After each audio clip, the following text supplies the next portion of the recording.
Hey everyone! Recently we got to take an in-depth look into a fully loaded Silverado crew cab equipped with the optional 6.2 liter V8. But for today's video we're going to do something just a bit different. Behind me I also have a 2015 Silverado, but it's an LS double cab, so a bit of a basic model. So I'm going to cover what I believe are the top 10 most important facts and features that you need to know about the all-new Silverado, of course with an in-depth twist. So without further ado, let's go ahead and get started. The truck is built on a fully boxed hydroformed steel frame that implements high-strength steel for the main rails and major cross members for greater strength and platform stiffness without adding weight. The cab also uses more high-strength steel this go-around and is mounted to the body with new shear-style body mounts that limit fore and aft movement in addition to new engine compartment braces. More aluminum is added in key areas such as the hood, but overall it still remains a steel-intensive truck, unlike the new aluminum-intensive Ford F-150. Some of the most important changes in structural rigidity are related to the new cab configurations. Like before, the Silverado is offered in a variety of styles, including regular and crew cab models. The extended cab, which featured rear hinge doors, is no longer offered and replaced by the new double cab. It basically adds a B-pillar and traditional front hinge doors that are slightly shorter than the crew cab's doors. It's a far more convenient design so that you don't have to open up the front doors to get access to the rear. It also improves side impact and rollover protection while making the interior quieter thanks to improved aerodynamics. The new triple seal doors are redesigned to mold in with the side panels rather than rolling over the top, helping limit road noise, in addition to an impressive amount of sound deadening material throughout. There's a wide range of wheel options available for the Silverado. The LS comes with 17-inch stainless steel-clad wheels, while this example features the custom package, which adds more visually appealing 20-inch silver-painted 5-spoke alloys. GM added sound-absorbent cloth to the wheel wells to decrease road noise. Typically found in the front and rear and upper trims, the LS only uses the material up front. Updated brake rotors now take advantage of a new forming process called ferritic nitrocarburizing, which hardens and strengthens the rotor surface and offers up to double the service life. Overall, the suspension is of similar design as the last Silverado, but was fully redesigned for 2014, including wider front and rear tracks and greater use of lightweight aluminum. The added rubber and geometry changes to the double wishbone front and semi-elliptic leaf-sprung solid axle out back add to greater stability and comfort when compared to its predecessor.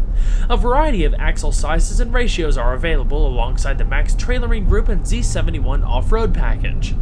The Silverado lineup features a trio of new engines based on GM's Gen 5 small block architecture. Replacing the Vortex series, the new Ecotec 3 engine family consists of a thrifty yet relatively potent 4.3-liter V6, a 5.3-liter V8, and a potent 6.2-liter V8. While displacement is familiar, each now feature variable valve timing, direct injection, and cylinder deactivation, subsequently boosting power and overall fuel economy compared to previous Silverados. Currently, the V6 and 5.3-liter V8 are mated to a 6-speed automatic transmission, while the 6.2-liter V8 is paired with an 8-speed automatic. Both include a tow-haul mode and manual range select. Horsepower for each engine is rated at 285, 355, and 420 respectively, while torque comes in at 305, 383, and 460 pound-feet respectively.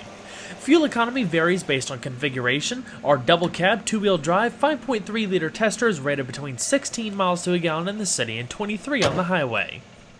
Depending on cab configuration, the Silverado can be had with either a 5'8" 6'6", or an 8-foot long bed. The 6.5-foot bed, which is now available for the crew cab, is standard on the double cab. GM offers an easy lift and lower tailgate that's damped to prevent it from slamming open. It's standard on higher trims, but not equipped on the work truck or the LS. The rear bumper features corner steps paired with grips on the bed rails to make it easier to climb into the bed, which can now be had with a spray-in liner from the factory. Of course, capabilities vary based on configuration and whether you go for the Max Trailering package. For the double cab, payload maxes out around 2,270 pounds, while max towing capacity can be upwards of 12,000 pounds when properly equipped. It's wise to consult with your local dealer to make sure you spec your truck to match its intended purpose. Optional LED lights under the bed rails allow for easier low-light working. There's cargo tie-downs and plenty of accessories to improve cargo management. In general, the interior is more comfortable, spacious, and is quieter than any generation before it. Equipped properly, the truck is downright luxurious. The LS has manually adjusting seats with manual lumbar for the driver and a tilt-only steering wheel. The materials feel much higher quality compared to the previous generation, especially considering the fact that this is a basic model. Stitch padded material is added to the dash and the LTZ to cover up the otherwise hard plastics. Storage pockets have been placed wherever possible for added convenience, especially across the door panels.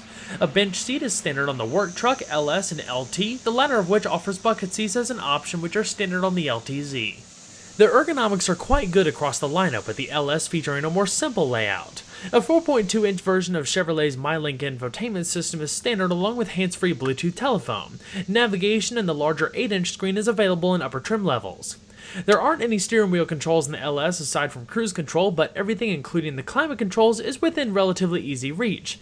Satellite radio is an option, one of which I'd recommend going for if you travel a lot. With the bench seat, the Silverado can sit up to 6 people.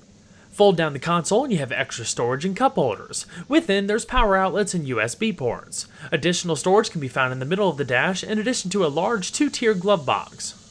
Despite being introduced for the 2014 model year, the latest generation Silverado will be receiving a refresh for the 2016 model year that should come out towards the end of this year. There isn't a ton of information out yet, but it basically consists of a facelift and equipment updates. It'll feature new front-end styling with bold horizontal elements, a more aggressive hood, and updated lighting elements. GM also claims there'll be more expanded use of the 8-speed automatic transmission, which should lead to improved fuel economy, an updated MyLink system with support for Android Auto and Apple CarPlay, and additional safety technology. Currently, the Silverado 1500 competes with the redesigned Ford F-150, refreshed Ram 1500, and Toyota Tundra. Nissan is also introducing a redesigned Titan soon, which should be pretty sweet, making it worth your while to compare and contrast to see which vehicle suits you best. Out on the road, the Silverado delivers pretty refined road manners compared to previous generations. The body feels solid, there's no creaks or rattles or anything like that, and the body motions are pretty well controlled. I don't know if it's just me, but the ride quality in the LS seemed to be a little bit rougher than the LTZ I tested a while back. But that might be attributed to something negligible like a difference in vehicle weight. The F-150 I thought rode a little bit better, and I haven't driven the Ram, but it should ride the best with its independent suspension and air-sprung setup. Even in the LS, you can really tell how much quieter the new trucks are, not only with wind noise and aerodynamics, things like that, but the powertrains. I haven't driven the V6, but the 5.3 delivers strong performance, not quite as much performance as the Ford EcoBoost V6, but it gives comparable fuel economy numbers. My favorite is the 6.2-liter V8, it is a powerhouse. So before we conclude, let's go ahead and start it up and see how the 5.3 sounds.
Well everyone, I hope you enjoyed the quick overview of the 2015 Chevrolet Silverado. Be sure to stay tuned next time, there's a lot more where that came from. Take care everybody.